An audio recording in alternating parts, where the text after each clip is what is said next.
Les bonnes idées valent toujours la peine d'être écoutées. Sous le haut patronage du secrétaire général de l'Union pour la démocratie et le progrès social UDPS, Augustin Kabouya, le corps de l'élite scientifique de l'UDPS a uni ses forces et lance du 6 au 7 juillet 2022 à King Plaza, Bayrou-Tana. Sa première conférence sur les défis du développement de la République démocratique du Congo. Plusieurs éminents auteurs seront au rendez-vous autour du thème principal. Science au service du peuple, prenez rendez-vous. Car c'est ici que les intelligences se réunissent pour une initiative unique en vue de développer la RDC.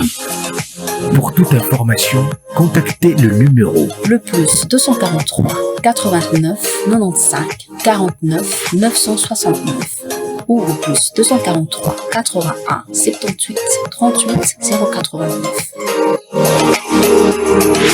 Alors, mesdames et messieurs, comme je l'avais annoncé avant la présentation du professeur Matamba, que nous aurons également la présentation de l'expert Al Kitenge. Je vois qu'il est en ligne. Monsieur Al Kitenge, est-ce que vous me recevez? Je suis Monsieur Michael Yangchi. Je ne sais pas si vous me recevez. Votre micro est... D'accord. Merci beaucoup. Alors, Monsieur Al Kitenge, vous allez présenter sur la proposition, mais cette fois-là, vous parlerez des enjeux économiques.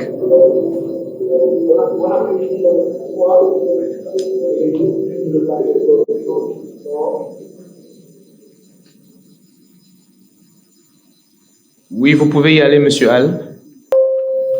En fait, la mobilité intelligente. En fait, malheureusement, si vous regardez ce qui se passe, c'est que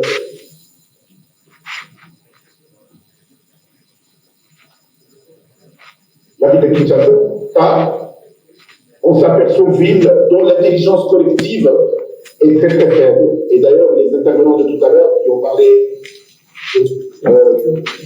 des routes et qui ont parlé effectivement désordonné. Le monde entier a compris que les choses sont des plus complexes et donc la seule façon de les résoudre, c'est d'ajouter le niveau collectif d'intelligence. Et quand on parle d'une ville Smart City, c'est une ville dont la donnée est à la base de la stratégie. Quand on parle de la mobilité intelligente, c'est une mobilité guidée par l'information. Lorsqu'on regarde Kinshasa, on s'aperçoit que, et je vais vous montrer une image qui montre quelque chose que moi je vois à partir de mon bureau, c'est le boulevard du 30 juin contrebaptisé là, et vous vous rendez bien compte que la caractéristique principale, c'est le désordre, et c'est malheureusement très ridicule quand vous regardez des êtres humains se conduire moins bien que des animaux. Et lorsque vous regardez les fourmis, vous vous rendez bien compte que les fourmis circulent de manière ordonnée, mais les êtres humains circulent de manière très désordonnée. Mais en fait, c'est lié à quelque chose que nous avons évoqué ce matin, ce qu'on appelle l'indiscipline. Et la première conséquence, c'est qu'on perd le temps, tous. Il est prouvé que le Quinois moyen perd entre 3 et 4 heures dans les embouteillages à ne rien faire, surtout s'il habite non loin un peu loin de la ville de la Corée. Traîner dans les embouteillages, vous perdez de l'argent, mais également vous polluez beaucoup, et quelqu'un a parlé tout à l'heure, et donc vous avez un impact sur des questions de santé. Lorsque vous regardez les causes hiérarchisées, contrairement à ce qu'on a dit tout à l'heure, les routes c'est bien, les infrastructures, en termes de quantité et de qualité. La première erreur est une erreur de sociologie. Depuis la période coloniale, les Quinois vivent dans ce qu'ils appellent le prince, en fait, la route principale, la grande route, la seule où passent les véhicules et le système de transport, la seule où tout le monde vient pour avoir accès aux différentes activités, et en fait, on laisse toutes les autres routes vides. C'est sur les grandes routes qu'on trouve les magasins, les stations de carburant, les restaurants, les bars, les terrasses, les banques, les hôtels et les bureaux. Et très malheureusement, les Belges, quand ils ont fait ça, ils avaient une idée en tête, une sociologie des pauvres, c'était nous, mais ils sont partis depuis 62 ans et nous sommes restés dans la même situation.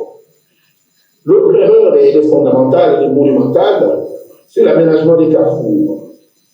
Par définition, dans les codes de la route, on vous dit lorsque vous arrivez dans les carrefours, dégagez-le. Et tous ceux qui ont étudié un peu de thermodynamique savent très bien que chaque fois que vous avez un perturbateur, vous avez un point de ralentissement. C'est tout aussi évident que ça.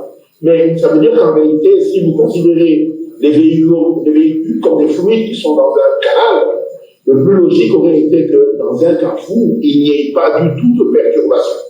Parce que le carrefour lui-même, de par sa nature, est une perturbation de base.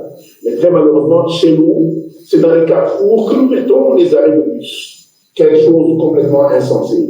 C'est dans les carrefours que nous... Et après, comme le rond-point Gaba, nous avons réussi à mettre une station d'essence de circulation, ça a été fait, et c'est devant nous. Lorsque vous regardez vous avez des enfants de mauvaise qualité, mais en fait, la plus grande raison, pas un plan d'aménagement connu, qui nous a pas un plan. Et cette façon de fixer de résoudre des problèmes qui n'est pas la bonne. La plupart des solutions que nous avons sont des pauvres solutions. La première, c'est soit que la circulation ne s'est pas améliorée, elle s'est empirée. Et à un moment donné, il y a une autre solution, elle continue jusqu'aujourd'hui, on dit non, on va diminuer le prix du carburant. On subventionne. En fait, lorsque vous subventionnez, ça veut dire en fait, vous privez de l'argent nécessaire pour faire les infrastructures. C'est exactement de ça qu'il s'agit. Alors, encore une fois, c'est une solution qui ne correspond pas à un véritable besoin d'aliments stratégiques à même de résoudre le problème pour aujourd'hui et pour l'avenir. Mais l'autre problème aussi, c'est qu'il y a une insuffisance notoire des systèmes de transport collectif. Ce qui fait que tout le monde a besoin d'avoir son propre véhicule, ou les véhicules qu'on utilise ne correspondent pas au fait qu'en une fois, ils correspondent à un mouvement d'un nombre assez important des personnes, une quantité de biens et des équipements. C'est pour ça que jusqu'aujourd'hui, nous avons du chariot sur le boulevard du 30 juin qui est notre autoroute. Et ça répond à un simple manque d'organisation et de professionnalisation de notre mécanisme de transport. L'autre problème, quelqu'un l'a évoqué ici, c'est les engins roulants qui sont en état douteux. On se rend compte que de manière assez régulière, vous trouvez sur la route des véhicules qui tombent en panne, mais ce sont des pannes réellement prévisibles. Et la réalité, c'est que les véhicules ne sont pas contrôlés du point de vue technique, et ils sont dans n'importe quel état et ils circulent sur la chaussée. Et quelqu'un l'a dit encore ici, c'est que les conducteurs sont sans formation. Toute la salle telle que vous êtes là, il n'y a personne qui a un permis de conduire congolais en état. Tous les permis de conduire qui sont en circulation en République démocratique du Congo sont faux. Ça veut dire que nous sommes tous porteurs d'un permis de conduire qui ne correspond absolument à rien. C'est d'ailleurs la raison pour laquelle moi je n'en ai pas un. Et la faute la plus grave que nous avons, c'est très faible, sous-équipé et sans système. L'indiscipline, c'est trop de morts. Et 10 personnes qui meurent sur nos routes dans la ville des raisons pour lesquelles il y a autant d'accidents, c'est simplement parce que la route n'est plus un espace de partage élégant, la route est devenue un espace sauvage d'occupation, chacun essayant d'y faire sa règle. Les grands camions font ce qu'ils veulent, les véhicules ont une supériorité par rapport aux motards, les motards estiment que personne ne peut leur dire quoi que ce soit et il n'y a aucun code qui nous permet de partager la route. Et d'ailleurs, la plus grande folie que nous avons ensemble, c'est que vous allez sur le boulevard où nous sommes censés rouler à vive allure et vous trouvez des personnes vivant avec un handicap, les uns dans leur bicyclette, les autres par terre, et des fois, on a des risques inconsidérés. Mais c'est ça la réalité que nous avons. Mais tout ça, ce ne sont pas des questions techniques, c'est des questions de sociologie.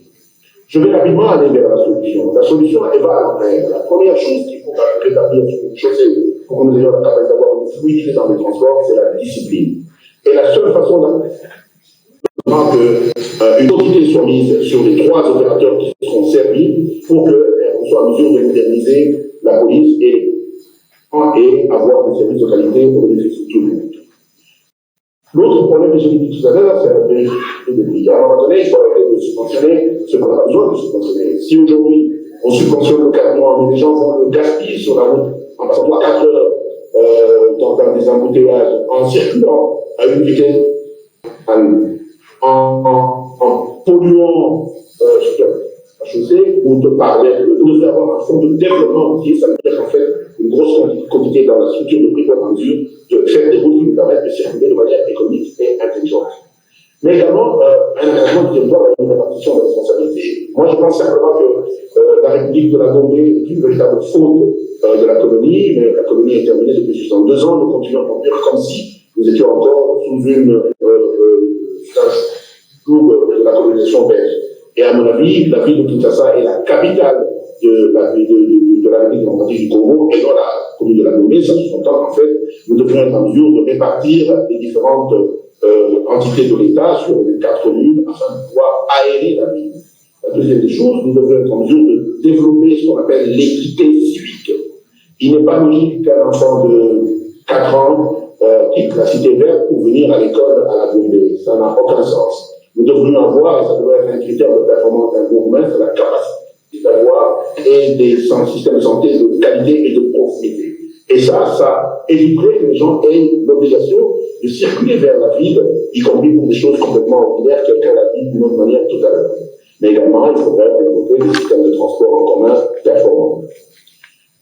Une autre chose qu'il faudrait arriver à faire, c'est ce qu'on appelle la dissuasion. C'est lorsque vous avez un système de transport performant, il faut être en mesure d'avoir ce qu'on appelle des coûts élevés des services. Par exemple, dans beaucoup de villes dans le monde, les routes les plus fréquentées sont payantes. Et ça permet justement de pousser les gens à aller sur les routes secondaires.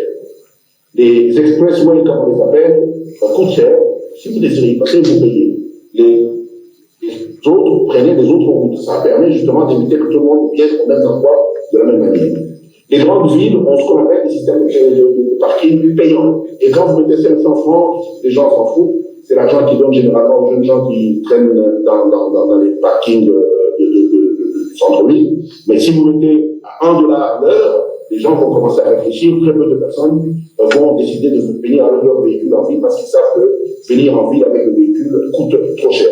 Et je crois que c'est cette combinaison de sociologie et d'économie et d'intelligence, ça veut dire la compréhension de la donnée, c'est quelqu'un justement stratégique qui pourrait nous permettre, sans investir beaucoup d'argent, à avoir une mobilité correcte dans la ville de Kinshasa.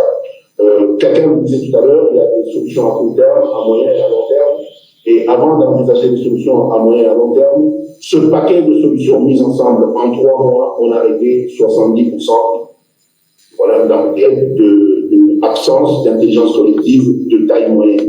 Lorsqu'on regarde le désordre dans lequel nous vivons, on se pose la question de savoir si individuellement nous sommes intelligents, est-ce que nous le sommes également collectivement? La réponse est malheureusement non. J'ai dit et je vous remercie.